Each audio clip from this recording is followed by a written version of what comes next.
Hello दोस्तों, आपका स्वागत है हमारे चैनल चैंपियन जैद पर। मैं हूं आपका दोस्त मोहम्मद जैद।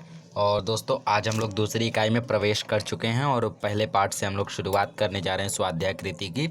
सो we are going to solve all the questions of the वर्षई जलद पाठ का। तो शुरुआत वहीं से करेंगे जहाँ से हरदम करते थे, शब्द संसार से। तो दोस्तों, घोरा का मतलब होता है भयंकर, घोर, घोर अंधकार, जैसे भयंकर अंधकार।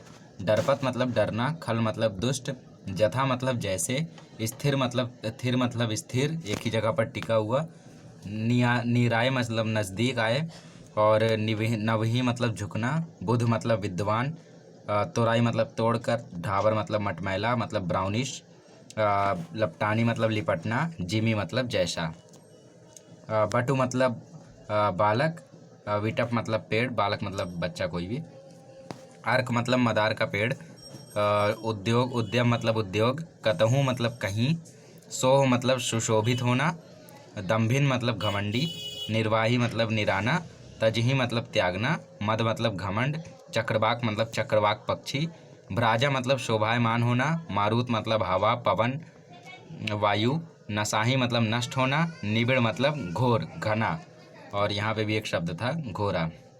बिनसई मतलब नष्ट होना। बिनसई और नसाही दोनों का मतलब नष्ट होना है। तो आइए हम लोग आगे बढ़ते हैं और स्वाध्याय कृति सॉल्व करते हैं।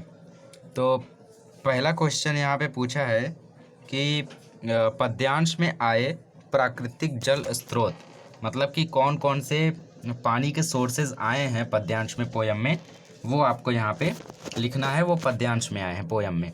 तो पहला है नदी, और दूसरा है समुद्र। नदी और समुद्र, ये दो सोर्सेज यहाँ पे दिए गए हैं। अब निम्न अर्थ को स्पष्ट करने वाली पंक्तियाँ, मतलब पोयम से ऐसे लाइंस ढूंढने हैं जिनका मतलब ये होता हो। तो सबसे पहले संतों की सहनशीलता, तो इसमें खल के बचन संत सह जैसे एक लाइन थी, लेट मी फाइंड इट, दोहा में थी शायद।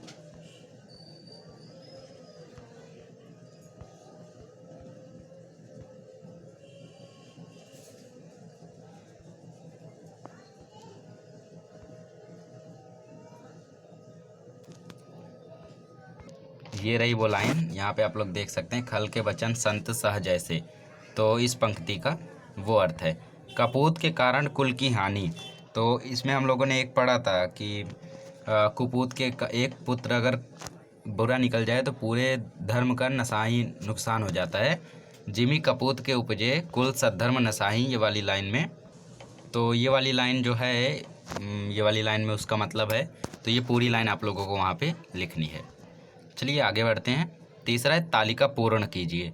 इन्हें यह कहा है। बटु समुदाय किसे कहा है? तो बटु समुदाय यहाँ पे कहा है दादुर को।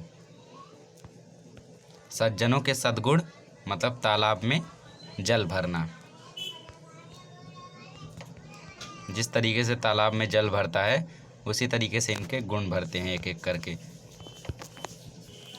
अब जोड़ियाँ मिलाइए। सबसे पहली जोड़ियाँ मिलाइए में पूछा है दमकती बिजली। तो दमकती बिजली का उत्तर है दुष्ट की मित्रता। और उसके बाद पूछा है 9 पल्लों से भरा वृक्ष, तो इसका आएगा शशि संपन्न पृथ्वी। फिर पूछा है उपकार की संपत्ति, मतलब चक्र उपकार की संपत्ति। 9 पल्लों से भरा वृक्ष, I have given wrong answer, sorry for that, not. तो 9 पल्लों से भरा वृक्ष मतलब कि साधक के मन का विवेक, दोनों का सामने सामने वाला है। फिर उपकारी की संपत्ति, उपकारी की संपत्ति में आप लोगों को आएगा शशि संपन्न पृथ्वी, सबका सामने सामने वाला ही है क्या गजब था, पहला पहला, दूसरा दूसरा, तीसरा तीसरा, चौथा चौथा, ऐसा है। इनके लिए पद्यांश में प्रयुक्त शब्द, बादल की जगह पे पद्यांश में कौन सा शब्द आया है वो हम लोगों को यहाँ पे लिखना है। तो पोयम जब भी आप लोग पढ़ते हो तो वहाँ पे आप लोगों को ध्यान देना चाहिए। तो जो हम लोगों का टाइटल है वर्षहि जलद, उसमें जो हम लोग जलद देख रहे हैं उसका मतलब होता है बादल। तो जलद मतलब बादल, बादल की जगह पे जलद आप लोगों को लिखना है। उसके बाद बोला है ग्रह, ग्रह मतलब पतंग, सूर्य, ठीक है, इससे इसका मतलब पतंग और सूर्य से है। फिर उसके बाद उपग्रह, उपग्रह मतलब मही। फिर बोला है पेड़, पेड़ का क्या आएगा? बिटप। फिर पौधा, पौधे का आएगा अर्कजवास। पौधा मतलब इसमें क्या दिया है, अर्कजवास। फिर आया है पत्ते, पत्ते का लिखा है पात। चलिए आगे बढ़ते हैं। प्रस्तुत पद्यांश में अपनी पसंदीदा से किन्हीं 4 पंक्तियों का सरल अर्थ लिखिए। तो आपको सरल अर्थ लिखना क्या है, यहाँ पे आप लोग देख सकते हैं। यहाँ पे देखिए, ये जो 2 लाइन दी है यहाँ पे, वैसे ही यहाँ पे जो 2 लाइन ऊपर की है उसका पूरा मतलब दिया हुआ है। तो मतलब तो दिया हुआ है, बट फिर भी मैं आपको शुरुआती 4 लाइन्स का मतलब समझा देता हूँ। घन घमंड नभ गर्जत घोरा, प्रियहीन मन डरपत मोरा। प्रियहीन डरपत मन मोरा, मतलब कि कवि कहते हैं कि आकाश में बादल घुमड़ घुमड़ कर भयंकर गर्जना कर रहे हैं, मतलब ज़ोर ज़ोर से वो गरज रहे हैं। और राम कह रहे हैं कि प्रिय सीता जी, मतलब राम कह रहे हैं कि सीता के बिना उनका मन एकदम घबरा रहा है, डर रहा है। दमिनी दमक रही घन माही, खलक प्रीत जथा थिर नाही। मतलब कि आसमान में बिजली इस तरीके से गरज रही है, ऐसे चमक रही है जैसे अभी कोई अच्छा बच्चा अगर गंदे बच्चे के साथ दोस्ती कर लेगा तो दोस्ती नहीं जमेगी, वैसे ही बिजली भी ऐसे ऐसे ज़ोरों से गर्जना कर रही है।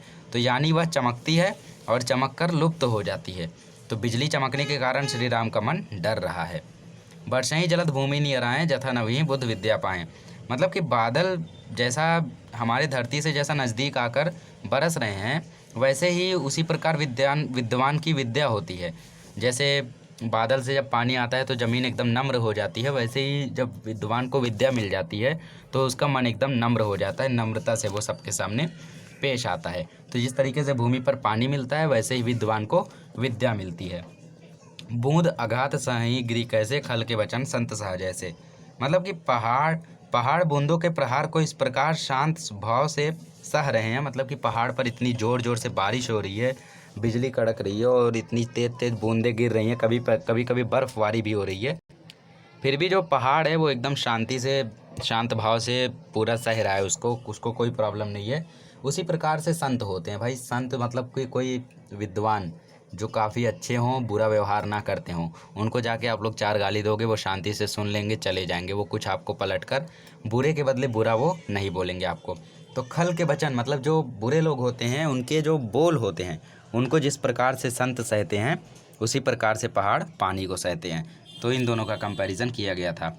तो ये था हम लोगों का 4 लाइन का अर्थ। अगर आप लोगों को पूरा अर्थ चाहिए तो फटाफट प्लेलिस्ट में जाए, प्लेलिस्ट में हिंदी चेक करें, पूरी पोएम का अर्थ मिल जाएगा। सिर्फ यही नहीं, पूरा टेक्स्ट बुक है वहाँ पे, तो आप लोग सब चैप्टर्स वहाँ से पढ़ सकते हैं। इवन हिंदी के ही चैप्टर्स मेरे ज़्यादा फेमस हैं।